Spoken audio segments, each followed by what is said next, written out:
E aí pessoal, tudo bem? Eu sou Eduardo Braz do canal Faço Teologia. Eu estou aqui hoje no Seminário Cristão Evangelho do Norte, na conferência O Pastor como Pregador. E nós temos a honra de receber o Richard Hagan. Ele é pastor e é um dos nossos palestrantes aqui na nossa conferência. Nós tivemos o prazer de recebê-lo todas as manhãs pregando sobre o Evangelho, expondo Atos de uma forma expositiva e exegética. Nós também temos aqui o Emmanuel Braz, que está sendo meu intérprete, de graça, não estou pagando nada para ele não. Quê?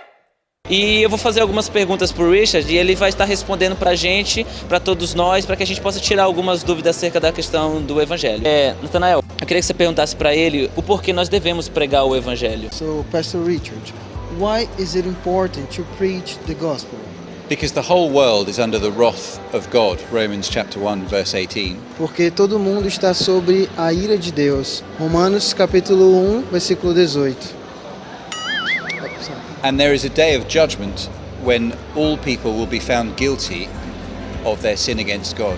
E haverá um dia de julgamento e todas as pessoas, elas serão culpadas de pecar contra Deus. And there is only one way that people can be saved. E há apenas um caminho que elas podem ser salvas. Through believing in the Lord Jesus Christ. Através de crer no Senhor Jesus Cristo. This is a message that needs to be heard and preached. Essa é uma mensagem que precisa ser ouvida e pregada. So we need to go and tell people this message. Então nós precisamos ir e falar essa mensagem, contar essa mensagem às pessoas. Without hearing this message, they will not be saved. Sem ouvir essa mensagem, eles não serão salvos. So this is our task in these last days, to go and preach the gospel to all people everywhere. Então essa é a nossa atividade, é isso que nós temos que fazer nesses últimos tempos, pregar a palavra de Deus em todos os lugares. Então, eu gostaria de saber o seguinte, eu sei que a mensagem do Evangelho é uma mensagem de esperança, mas ela também pode ser uma mensagem de condenação? Okay, so the gospel is a message of hope, right?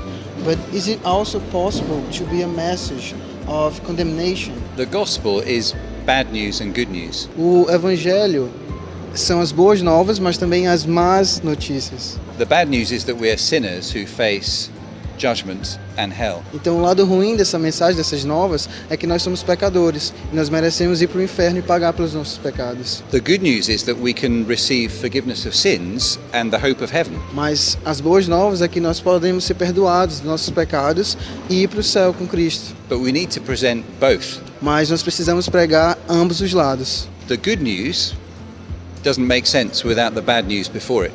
O lado bom não faz sentido se você esquecer o lado ruim. Já que a mensagem do Evangelho é a mensagem mais importante que existe nesse universo, onde nós devemos pregar o Evangelho? So, assuming that the gospel is the most important message ever, where should we preach the gospel?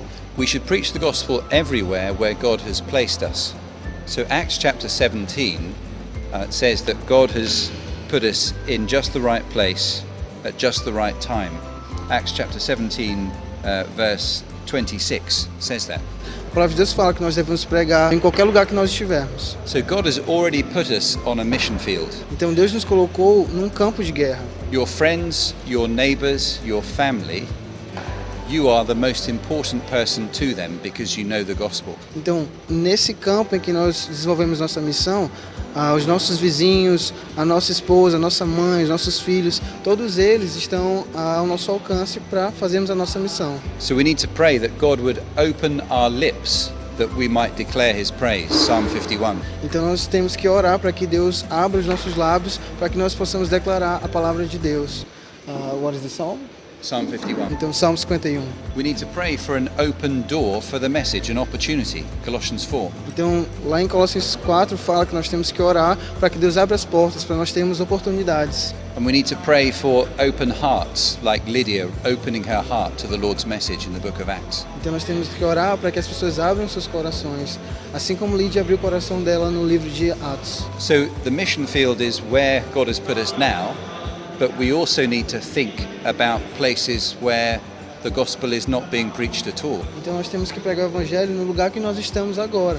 Mas nós também temos que pensar nos lugares que ainda não foram alcançados pela palavra de Deus. In the book of Romans, Paul didn't want to build on somebody else's foundation. No livro de Romanos, Paulo ele não quer plantar sobre a fundação de outra pessoa. He wanted to go where the gospel wasn't preached. Ele quer ir nos lugares em que o evangelho ainda não foi pregado. And the Great Commission in Matthew 28 tells us that we're to go to all nations. E a grande comissão que nós temos lá em Mateus 28 nos diz que nós temos que ir a todas as nações. And this is the great missionary call in the last days. Então esse é o nosso grande chamado missionário nos últimos dias. So our mission field is where God has placed us now, Acts 17. Então nosso campo de missão é onde Deus tem nos colocado, de acordo com Atos 17, versículo 6. But also it's the whole world, Matthew 28, 19 and 20.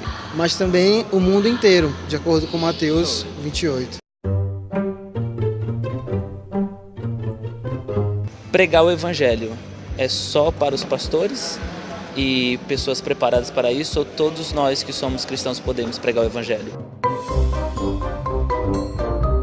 Is preaching only for the pastors or all of us could do it? Preaching is something that we see commissioned people doing in the Bible. Então a pregação é algo que nós vemos através das pessoas comissionadas na Bíblia. So we find commissioned preachers preaching in churches Então a gente vê os pastores comissionados pregando nas igrejas. and commissioned evangelists going out and doing mission. E aí os evangelistas comissionados indo para fora da igreja e pregando para as outras pessoas. And Romans chapter 10 talks about the preacher being sent. Em Romanos, capítulo 10, fala sobre os pregadores sendo enviados. So preaching is not just for pastors, it's for missionaries and evangelists as well. A pregação não é apenas para os pastores, é também para os missionários e para os evangelistas. But the word preaching is a public proclamation, a declaration of the good news of Jesus. Mas a palavra pregação é pública, é uma declaração do trabalho que Jesus Cristo fez aqui na terra. So not all of us are called to be Bible preachers, but we are called to be Bible sharers. Nem todos nós somos chamados pela Bíblia para sermos pregadores da palavra, comissionados, mas todos nós somos chamados para sermos compartilhadores da palavra. Então, pessoal, chegamos ao fim dessa entrevista. Gostaria de agradecer ao Nathanael. Obrigado, Nathanael. Thank you, Richard. E mais uma coisa, gente, o Richard, tudo que ele pregou aqui na conferência vai ser colocado no YouTube, e então assista, vale muito a pena, foram dias maravilhosos aqui e temos muito que aprender. Deus abençoe vocês.